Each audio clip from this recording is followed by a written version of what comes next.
Hai, Assalamualaikum, salam sejahtera semua. Berjumpa kita lagi di dalam channel Abdul Hafiz ataupun Bedul punya ni. Sebelum Bedul teruskan video ni, Bedul nak ucapkan ribuan terima kasih kepada 1100 orang subscriber yang dah subscribe channel ni. Kepada yang belum subscribe, tolong subscribe sekarang sebelum korang terlambat. Sebab apa, dalam channel ni ada pelbagai ilmu tentang emas dan juga kewangan. Jangan lupa untuk subscribe. Okey, untuk video yang kali ni, Bedul nak ceritakan dengan korang pasal turun naiknya harga emas. Sebab apa, ramai orang tahu harga emas ni sentiasa turun dan naik, sentiasa berubah setiap saat. Tapi untuk jangka masa pendek, harga emas ni ada turun ada naik. Walaupun dalam jangka masa panjang dia, harga emas ni terus naik dan naik. Okey, so untuk video yang kali ni, Bedul nak kongsikan dengan korang apa faktor yang menyebabkan harga emas tu turun dan naik. Okey, untuk harga emas ni turun dan naik, korang kena faham benda ni ada supply dan demand. Okey, ini bukan sahaja emas, tapi semua benda termasuk minyak, gandum, sawit, getah, segala benda lah, segala macam lah, rumah pun sama. Even mata wang pun ada supply dan demand dia. Sebab tu kadang-kadang mata wang ni turun dan naik. Okey, untuk emas, ini perlu nak spesifikkan cerita untuk emas. Poin yang pertama dia adalah kenaikan dia, supply dan demand dia datang daripada ekonomi dunia sendiri. Sebagai contoh, Bedul bagi sebelum COVID-19, okey, harga emas turun mendaki. And then masa COVID-19, harga emas peak sangat. Sebab apa? Masa tu ekonomi dunia tak dapat berjalan. So orang keluarkan pelaburan mereka dan alihkan kepada emas untuk diorang selamatkan nilai kekayaan diorang.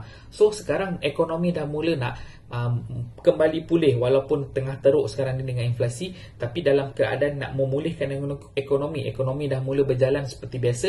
Orang dah mula jual emas dia and then tukarkan emas tu kepada investment yang mana-mana untuk mereka dapatkan pelaburan yang lagi cepat. Untuk poin nombor 2 pula, apa yang membuatkan supply dan demand ni wujud, antaranya adalah geopolitik dunia. Bedul bagi contoh masa Presiden Donald Trump memerintah USA, dia dapat lihat ada uncertainty. Masa ni harga emas turun dan naik sangat banyak. Sebab apa? Ada uncertainty terhadap polisi yang dibuat oleh Donald Trump semasa dia memerintah, di mana dia banyak attack negara China dengan import-export dia. Jadi kat situ market uncertainty yang sangat tinggi dan mata wang dolar pun tak stabil, and then itu akan efek kepada harga emas. Okey, US dollar dan harga emas ni sangat berkait rapat. Bedul akan ceritakan sekejap lagi. Itu contoh yang pertama. Contoh nombor 2 pula adalah semasa perang antara Rusia dan Ukraine. Dekat sini harga emas tiba-tiba shoot up. Sebab apa? Ada uncertainty terhadap pasaran, takutnya berlakunya perang dunia yang ketiga. So dekat sini orang mula dapatkan balik emas. Sebab apa? Diorang takut peperangan ni. Ini terjadi pada Mac 2022. So masa ni harga emas memang sangat-sangat tinggi, memang sangat-sangat meriah. Itu salah satu contoh. And then contoh yang lain pula, masa US serang Iraq. Masa tu harga emas maintain, tiba-tiba dia shoot up. Sebab apa? Adanya peperangan. Peperangan ni boleh dikatakan sebagai alat yang sangat bagus untuk menaikkan harga emas. Tapi benda tu tak bagus lah kan. So kalau boleh kita tak nak lah ada peperangan. Okey, untuk poin nombor 3 pula, emas ni banyak digunakan dalam industri, dan juga dalam pelaburan dan juga perhiasan. So permintaan terhadap emas fizikal ini sendiri mainkan peranan penting untuk kenaikan dan penurunan harga emas. Okey, Bedul bagi contoh, sebagai contoh industri yang menggunakan banyak emas, medical, aerospace, elektronik, dan bank-bank dalam dunia ni pun kadang-kadang ada beli emas. Sebagai contoh, itu Rusia beli dekat 5,000 tan emas. So ini pun menggerakkan sedikit harga emas.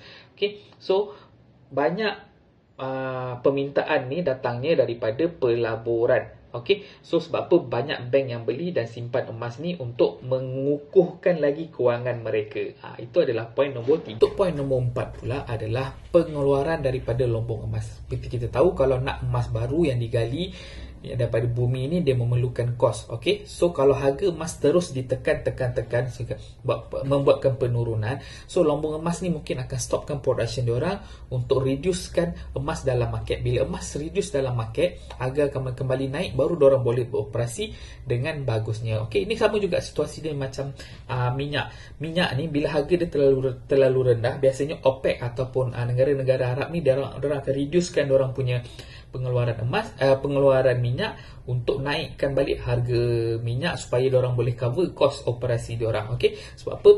Lombong-lombong ni semua ada kos operasi daripada minyak, tenaga apa semua. So kalau harga emas turun, ditekan bawah daripada kos operasi diorang tak dapat nak beroperasi, so diorang stop operation untuk naik, bagi harga emas tu naik, peluang harga emas tu naik, and then baru diorang start balik production diorang. Tak guna buat production kalau harga tengah rugi.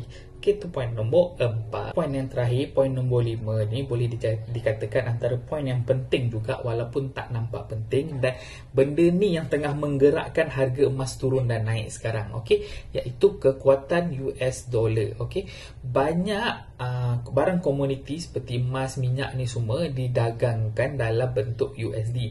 Jadi kekuatan USD ni sendiri memainkan peranan penting dalam kenaikan dan penurunan harga emas ini. Okey, sebagai contoh, Bedul buat video ni pada 23 hari bulan 9. Semalam kot, bila tak silap, US dah naikkan lagi OPR mereka daripada 3.25 kepada 3.7 something. Bedul silap, korang boleh betulkan.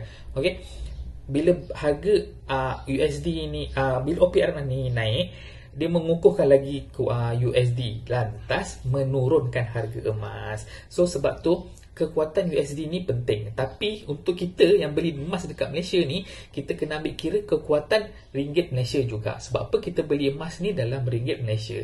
Tukaran USD ke ringgit Malaysia ni sangat penting untuk kita menentukan harga emas. Sebenarnya kalau dalam USD harga emas dah jatuh banyak, tapi disebabkan kita beli dalam ringgit, harga emas ni kita masih mampu kekalkan pada harga tinggi. Sebab apa? Kekuatan ringgit Malaysia ni yang sangat-sangat lemah.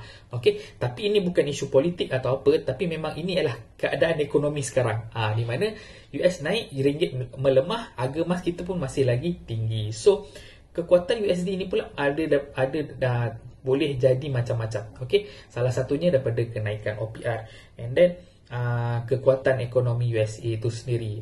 Kemudian banyak lagi perkara yang menjadikan US ni lemah ataupun kukuh. Okey, tapi basically USD ni mainkan peranan penting dalam penurunan dan kenaikan harga emas. Okey, sampai sini saja dulu video untuk kali ini. Diharapkan video ni dapat bagi korang gambaran dan manfaat macam mana penurunan dan kenaikan harga emas tu boleh berlaku dekat pasaran dunia. Okey, jangan lupa like, follow dan share video Bedul ni untuk orang lebih ramai dapat manfaat daripada video-video ni. Okey, sampai sini saja dulu. Assalamualaikum warahmatullahi wabarakatuh. Bye.